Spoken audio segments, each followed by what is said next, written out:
अपना बिहार की करते हैं शुरुआत। पटना से बड़ी खबर है, मानसून सत्र में पहले सीएम की मुलाकात। सम्राट चौधरी ने राज्यपाल से मुलाकात की है। विधानमंडल सत्र से पहले राज्यपाल से बातचीत, बिहार के विकास और ताजा हालात पर चर्चा की गई। राजभवन में राज्यपाल से शिष्टाचार ये भेंट की गई। तो पटना से बड़ी खबर है, मानसून सत्र से पहले सीएम ने ये मुलाकात की है। सम्राट चौधरी ने राज्यपाल से मुलाकात की। विधानमंडल सत्र से पहले राज्यपाल से बातचीत, बिहार के विकास और ताजा हालात पर चर्चा की गई। राजभवन में राज्यपाल से शिष्टाचार भेंट भी की गई।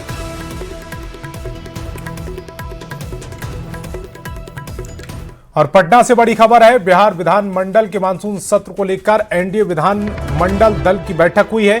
बिहार विधानसभा के सेंट्रल हॉल में कल 11:30 बजे बैठक होगी। मुख्यमंत्री सम्राट चौधरी की अध्यक्षता में एनडीए विधानमंडल दल की बैठक होगी। कल शाम 4 बजे प्रदेश बीजेपी कार्यालय में बीजेपी विधायक दल की बैठक। मानसून सत्र में सत्ता पक्ष की रणनीति को लेकर बैठक में चर्चा होगी। मुख्यमंत्री सम्राट चौधरी समेत अध्यक्ष संजय सरावगी समेत बीजेपी कोटे के अन्य मंत्री भी बैठक में शामिल होंगे। कल शाम 7 बजे सम्राट कैबिनेट की बैठक है।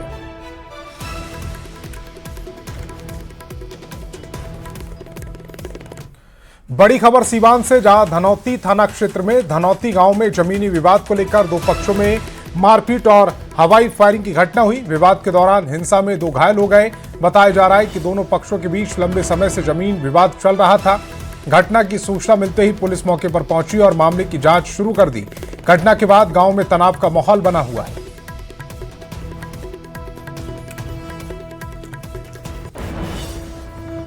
और खबर मुजफ्फरपुर से है, जहां सिकंदरपुर ओपी क्षेत्र में बूढ़ी गंडक नदी से एक महिला ने छलांग लगा दी। नदी में डूबने से महिला की मौत हो गई। घटना का एक वीडियो भी वायरल हो रहा है, जिसमें महिला को नदी की तेज धार में बहते हुए देखा जा सकता है। मौके पर पहुंची पुलिस ने शव को कब्जे में लेकर पोस्टमार्टम के लिए भेजा और मामले की जांच शुरू कर दी है। पुलिस का कहना है कि परिजनों का आवेदन मिलने के बाद आगे की कार्रवाई की जाएगी। हमको कॉल आया, जैसे ही कॉल आया कि ये सब पता चला कि अखाड़ा घाट कूदने जा रही है, तो हम यहाँ आके पता किए तो यहाँ पे डेड बॉडी दिख ही रहा है। हम ये कह रहे हैं कि यहाँ पे सिक्योरिटी कहाँ गए यहाँ का। हम कितना बार यहाँ से गुजरे रास्ता में, हम देखे, हम ध्यान दिए, कितना बार बैठा हुआ था इस साइड से, कितना बार देखे बैठे हुआ रहता था। आज कहाँ गया है वो? नदी में मैं ही देखे हैं, यहाँ पे बैठे हुए थे। उधर से वो बोटी आ रहा था, वो लड़का का नहीं बर्दाश्त हुआ तो वो हिल के गया उसको बचाने के लिए। हम सोचे तो वो मर जाएगा, तो हम जाके नैया खोल के दोनों के लाए। उसके बाद पता चला कि डेड बॉडी है, तो हम इसको खींच के ले चलो आरी में, जिसका होगा वो अपना छीन के ले जाएगा। बड़ी खबर समस्तीपुर से, जहां चर्चित नामापुर डबल मर्डर कांड में पुलिस ने बड़ी सफलता हासिल की। पुलिस ने 3 नामजद आरोपियों को गिरफ्तार किया। एसआईटी ने 3 आरोपियों को गिरफ्तार किया है। पुलिस के मुताबिक आरोपी गुलाब राय और मोहम्मद अहमद पर 25-25 हजार रुपए का इनाम घोषित किया गया था। पूछताछ में दोनों ने घटना में अपनी संलिप्तता स्वीकार की है। इससे पहले एक अन्य आरोपी को गिरफ्तार कर जेल भेजा जा चुका है। पुलिस अब अन्य आरोपियों की तलाश में जुटी है। वाले कांड में इन 3 लोगों को गिरफ्तार किया गया है। गुलाब राय पर कुल मिलाकर 9 केस अभी तक की जानकारी में हम लोगों के पास हैं। मोहम्मद अहमद उर्फ बाबा पर 12 केस हैं और शशि रंजन उर्फ ठाकुर पर 3 केस बैनी थाना के हैं। ये भी अवैध शराब के व्यापार से सम्मिलित हैं। इन तीनों लोगों को गिरफ्तार किया गया है चकमेसी थाना कांड संख्या 126-26 में। भागलपुर से बड़ी खबर है, अपराध की बड़ी साजिश को नाकाम कर दिया गया। 2 शातिर अपराधी अनिल और बौकी गिरफ्तार कर लिए गए हैं। अवैध हथियार और 31 कारतूस बरामद हुए। छोटी परबत्ता के बासा पर छापेमारी की गई। पुलिस को बड़ी कामयाबी मिली है। विशेष अभियान के तहत यह कार्रवाई की गई।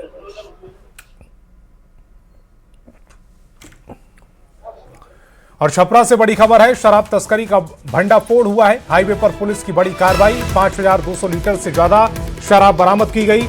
विदेशी शराब से लदा ट्रक जब्त किया गया है। 4 अंतर्राज्यीय तस्कर गिरफ्तार हुए हैं। रेवा घाट पर पुलिस ने यह नाकेबंदी कर कार्रवाई की।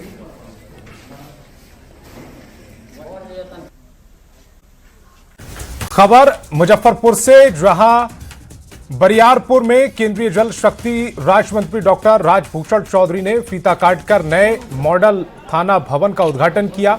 जिला मुख्यालय से करीब 30 किलोमीटर दूर बने इस अत्याधुनिक सुविधाओं से लैस थाना भवन के शुरू होने से क्षेत्र में पुलिसिंग और बेहतर होने की उम्मीद है। उद्घाटन के बाद केंद्रीय मंत्री ने स्थानीय विधायक आदित्य कुमार और ग्रामीण एसपी राजेश सिंह प्रभाकर की मौजूदगी में थाना परिसर का निरीक्षण किया, वहां की व्यवस्थाओं का जायजा लिया।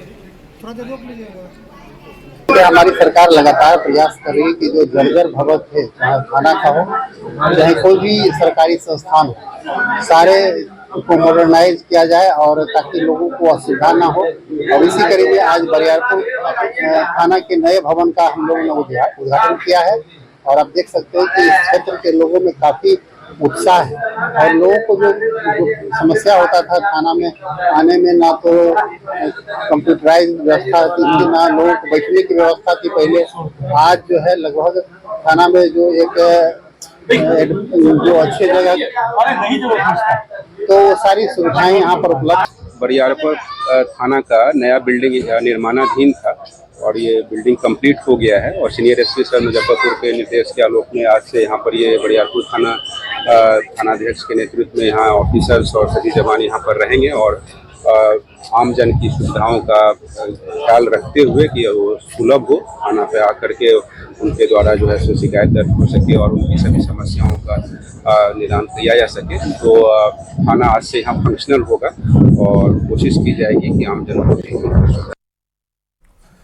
खबर गया जी से है, जहां ढोभी थाना क्षेत्र में अछावा गांव की लौ छात्रा दिव्या कुमारी हत्याकांड को लेकर राजनीतिक सरगर्मी काफी तेज है। लोक जनशक्ति पार्टी रामविलास के राष्ट्रीय अध्यक्ष चिराग पासवान के निर्देश पर इस मामले की जांच के लिए 5 सदस्यीय कमेटी का गठन किया गया।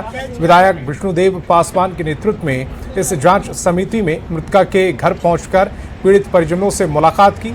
समिति के सदस्यों ने परिजनों को ढांढस बंधाया और हर हाल में न्याय दिलाने का भरोसा दिया। पार्टी नेताओं ने चेतावनी दी कि यदि तय समय सीमा के भीतर ठोस कार्रवाई नहीं हुई तो वे चुप नहीं बैठेंगे और इसके खिलाफ राज्यव्यापी आंदोलन शुरू करेंगे। घटना हुई है, जितनी ज़्यादा निंदा की जाए उतनी कम है, क्योंकि जिस तरीके से प्रशासन के द्वारा, खासकर थाना प्रभारी के द्वारा मिलीभगत की बात की जा रही है अपराधियों के द्वारा, वो बहुत गलत है, सरासर गलत है। और हमारे एनडीए सरकार में जिस तरीके से सम्राट चौधरी की पुलिस काम करती आई है, इस मामले में भी 48 घंटे का आश्वासन हमने दिया है। एसपी से भी हमारी बातें हुई हैं इस संज्ञान में। अभी 1-2 गिरफ्तार हुए हैं, जिनमें मुख्य आरोपी जो है राहुल यादव जी, उनकी गिरफ्तारी नहीं हुई है। उनकी गिरफ्तारी के लिए हम लोगों ने एसपी साहब से बात की है और मैं पूरा विश्वास दिला के जाता हूँ कि 48 घंटे के अंदर कार्रवाई होगी और जो किसी की भी मिलीभगत है, चाहे थाने की हो चाहे थाना प्रभारी की, जिस प्रकार से ग्रामीणों से हम लोगों को सूचना मिली है कि थाना समर्थन नहीं कर रहा है या भेदभाव कर रहा है, उस तरीके से इनके ऊपर भी कार्रवाई की जाए। वहीं केंद्रीय मंत्री जीतन राम मांझी ने भी मृतका दिव्या के परिजनों से मुलाकात की और उन्हें सांत्वना देते हुए हर संभव प्रशासनिक मदद का भरोसा दिया। उन्होंने आरोपियों की जल्द गिरफ्तारी की मांग की। उन्होंने बताया कि मामले को लेकर एसएसपी और डीआईजी से बातचीत कर कार्रवाई का आग्रह किया है। उन्होंने पीड़ित परिवार को न्याय दिलाने का आश्वासन भी दिया। कहा है कि सिरघाटी के जो अफसर इंचार्ज है या सिरघाटी का जो डीएसपी है उसके बारे में भी जरा बात कीजिए। मैं अभी डीजीपी से भी बात करना चाहा, बात नहीं हुई। मैं डीजीपी से भी बात करूंगा और फिर डीजीपी झारखंड से भी बात करूंगा। दोनों से बात करके इस मामला को उद्भेदन करावेंगे और जिसका भी कहीं भी स्लेकनेस है उसको हर तरह से हम चाहेंगे कि उस पर भी कार्रवाई हो। अगर ये बात न होती है तो चाहे सीआईडी हो या सीबीआई की जांच हो, यहाँ तक ही मामला को हम ले जाना चाहेंगे। खबर गोपालगंज से, जहां न्यूज 18 की खबर का असर देखने को मिला। दरअसल थावे प्रखंड निवासी वसीम अकरम दुबई की जेल से रिहा होकर सुरक्षित भारत लौट आए हैं। रोजगार के लिए दुबई गए वसीम को प्रतिबंधित क्षेत्र का वीडियो बनाने का आरोप में 10 साल की सजा सुनाई गई थी। परिजनों की गुहार पर सांसद डॉक्टर आलोक कुमार सुमन ने विदेश मंत्रालय से संपर्क कर मामले को उजागर किया। भारत सरकार, भारतीय दूतावास और दुबई प्रशासन के समन्वय से उनकी रिहाई संभव हो सकी। भारत लौटने के बाद वसीम ने सांसद से मुलाकात कर आभार व्यक्त किया। उनकी घर वापसी से परिजन खुश हैं। और हमने एक वीडियो बनाया जो कि वहाँ के सुल्तान ने हमको पकड़ा और जेल लेकर गया था, जो कि हमारे माँ बाप बहुत परेशान थे। फिर हमारे संसद साहब जो है उनका पास आए थे, बहुत प्रयास किए, इन्होंने भी बहुत अपना कोशिश किया। आज मैं अपना घर आया हूँ तो सर से मिलने के लिए आया था, तो आज सर हमको खुशी से मिठाई भी खिलाए और मैं मिलने के लिए आया था यहाँ।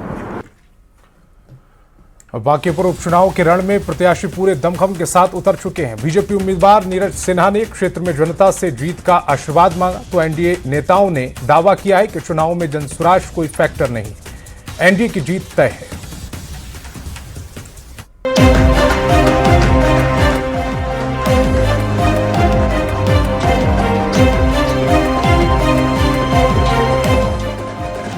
बांकीपुर विधानसभा उपचुनाव का सियासी रण सज चुका है। ये तस्वीरें हैं बांकीपुर उपचुनाव के प्रचार के जंग की। बीजेपी उम्मीदवार नीरज सिन्हा ढोल नगाड़े के साथ चुनावी रणभूमि में जनता का आशीर्वाद मांग रहे हैं। बांकीपुर विधानसभा उपचुनाव को लेकर एनडीए ने पूरी ताकत झोंक दी है। एनडीए का हर दल अपने अपने तरीके से चुनाव प्रचार में लगा है। मंत्री से लेकर विधायक तक घर घर जाकर चुनाव प्रचार कर रहे हैं और जनता से बीजेपी के नीरज कुमार सिन्हा के लिए वोट मांग रहे हैं।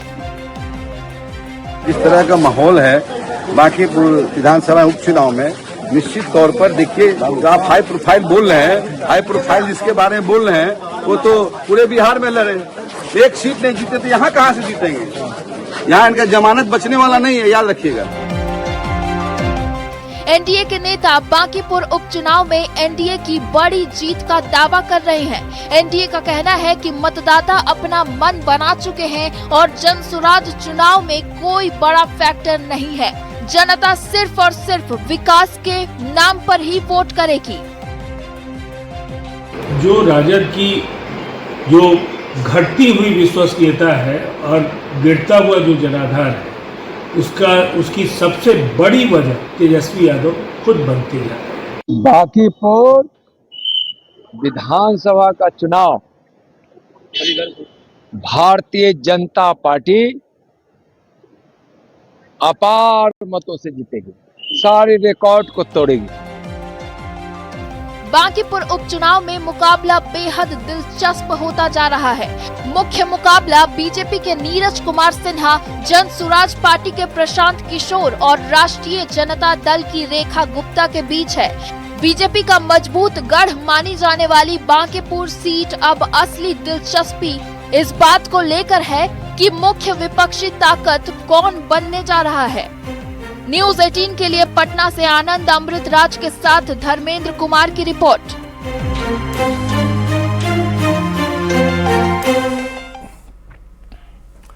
बांकीपुर उपचुनाव को लेकर आरजेडी के मुख्य प्रवक्ता शक्ति सिंह यादव ने बड़ा बयान दिया और कहा कि बांकीपुर उपचुनाव में आरजेडी ने मजबूत उम्मीदवार उतारा। शक्ति सिंह यादव ने आरजेडी की जीत का दावा किया। उपचुनाव में राष्ट्रीय जनता दल ने जो मजबूत पकड़ बनाई है और मतदाताओं का जो स्नेह और प्यार मिल रहा है, हर जाति, हर धर्म, हर वर्ग के लोगों का, भारतीय जनता पार्टी और उनके खिलौना जो और है, बेचैनी समा गया 2 दिन से। 40 स्टार प्रचारकों को एक उतार दिया बुढ़ा बक्कू लेकर के।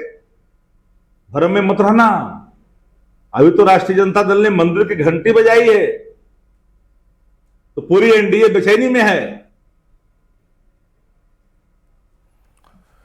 अब बात करते हैं हाजीपुर की, जहां मानसून की पहली बारिश ने नगर परिषद की तैयारियों की पोल खोल दी। कुछ घंटों की बारिश में गांधी चौक, अस्पताल रोड, सिनेमा रोड और डाक बंगला रोड समेत प्रमुख सड़कों पर जल जमाव हो गया। घुटनों तक पानी भर गया और लोगों को परेशानियों का सामना करना पड़ा।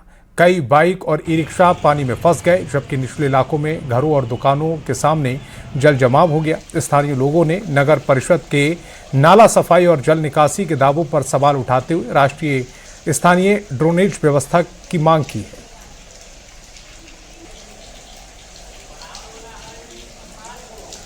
खबर भोजपुर से, जहां आरा नगर निगम में बरसात का मौसम शुरू होने से पहले नगर निगम के वार्ड नंबर 43 के अनाइट मोहल्ले में जल जमाव के कारण लोगों का जीना दूभर हो गया। इस समस्या से नाराज स्थानीय लोगों ने नगर निगम प्रशासन के खिलाफ सड़क पर उतरकर जमकर हंगामा और नारेबाजी की।